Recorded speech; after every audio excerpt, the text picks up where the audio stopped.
The ham had been on the table for exactly 4 minutes when my mother made her announcement. I remember the detail because I'd been watching the steam rise off it, thinking about how I used to love Easter as a child. The egg hunts in the backyard of this very house, my sneakers wet from the morning grass. Grandma Ruth pressing a $5 bill into my palm and whispering that I was her favorite, but I shouldn't tell anyone. The way this dining room used to smell like safety, like honey glaze and good coffee and a world that hadn't yet decided what to ask of me. It hadn't felt like safety in a long time. There were 32 people packed into my parents' dining room that afternoon.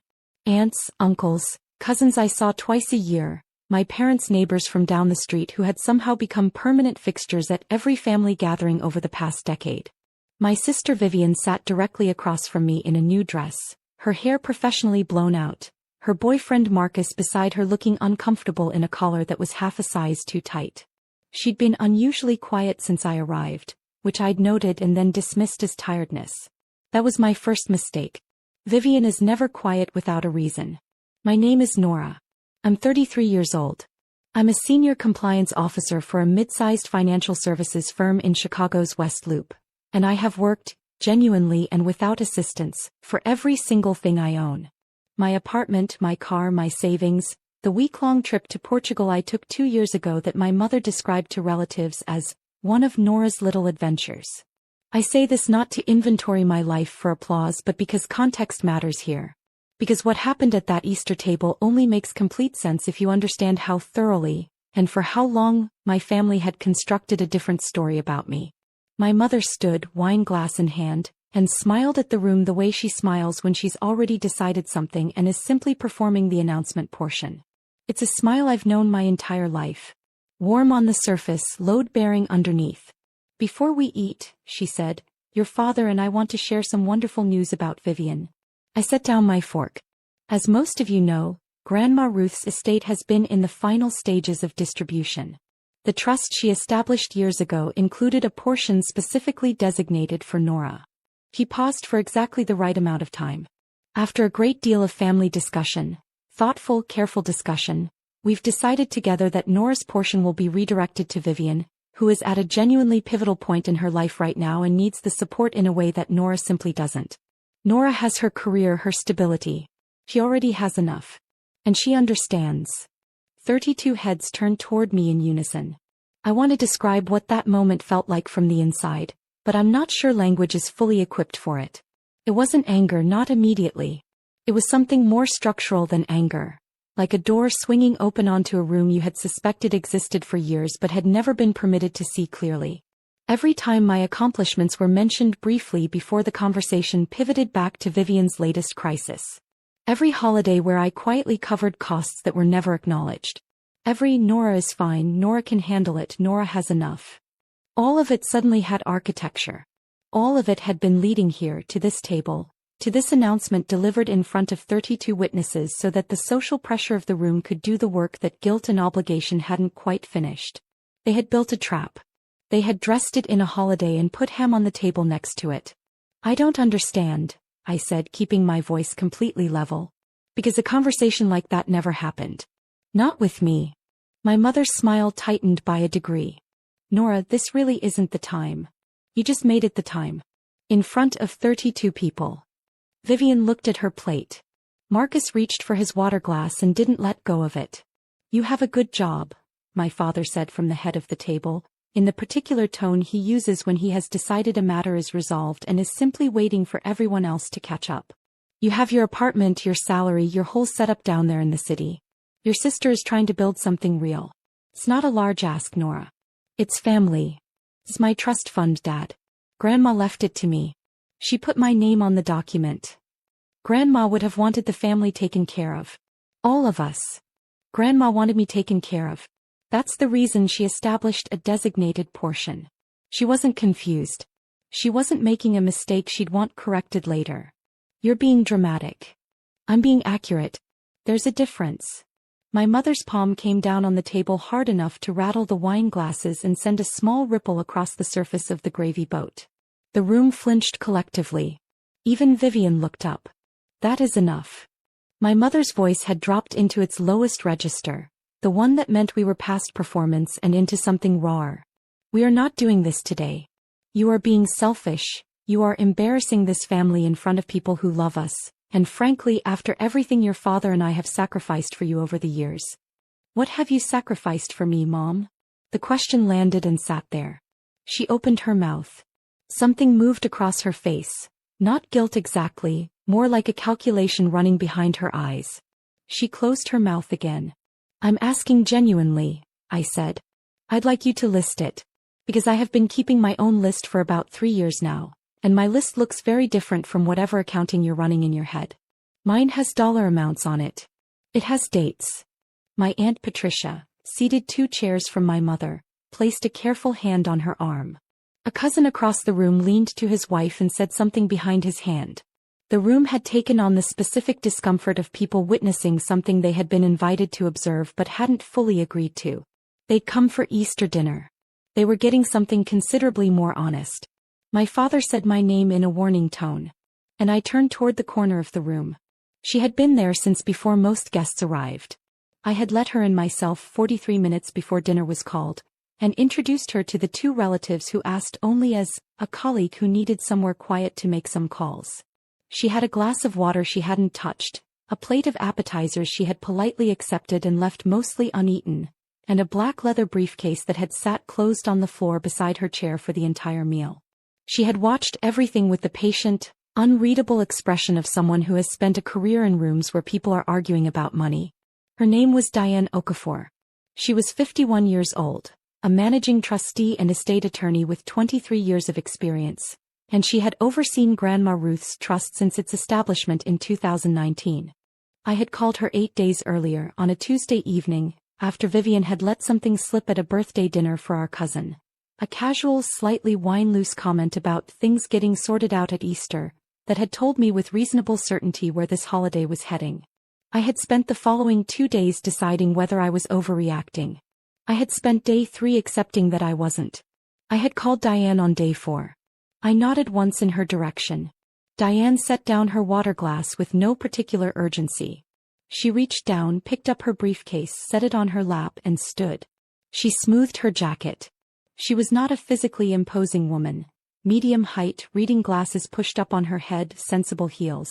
But she carried herself with the particular stillness of someone who has never once needed volume to command a room. Good afternoon, everyone. Her voice was pleasant and unhurried. I apologize for the interruption to your meal. My name is Diane Okafor.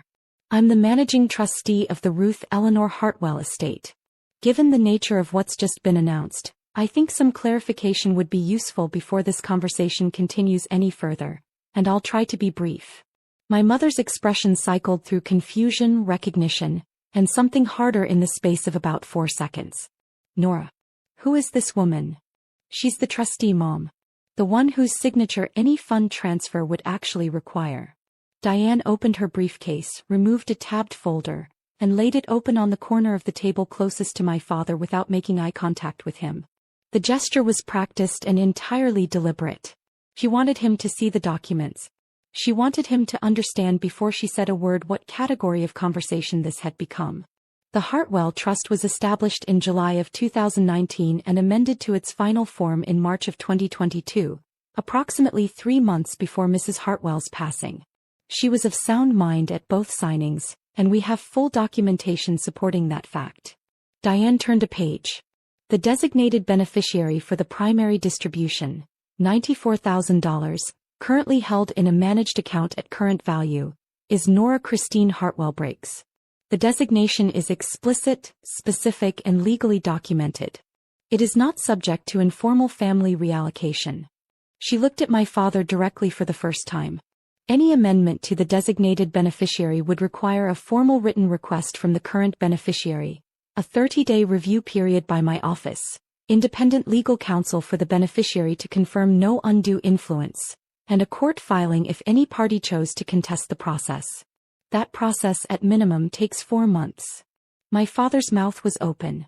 Nothing was coming out of it. I also want to address something my office became aware of during a routine correspondence review last week. Diane's tone didn't change.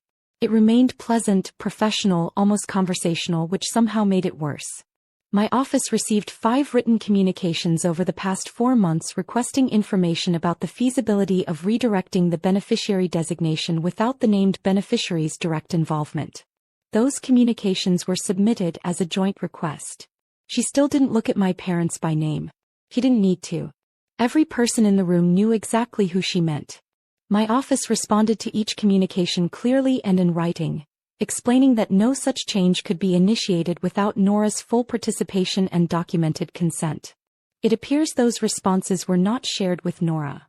The refrigerator in the kitchen was audible. A child at the far end of the table, my cousin's youngest, maybe 7 years old, asked his mother quietly if dessert was soon. His mother shushed him with a hand on his shoulder and did not take her eyes off Diane. My mother sat down. She didn't announce that she was sitting. She didn't say anything at all. She simply lowered herself back into her chair and became smaller, in the way that people become smaller when the story they've been telling publicly runs out of room to stand in. My father closed his mouth, opened it again. We were simply exploring.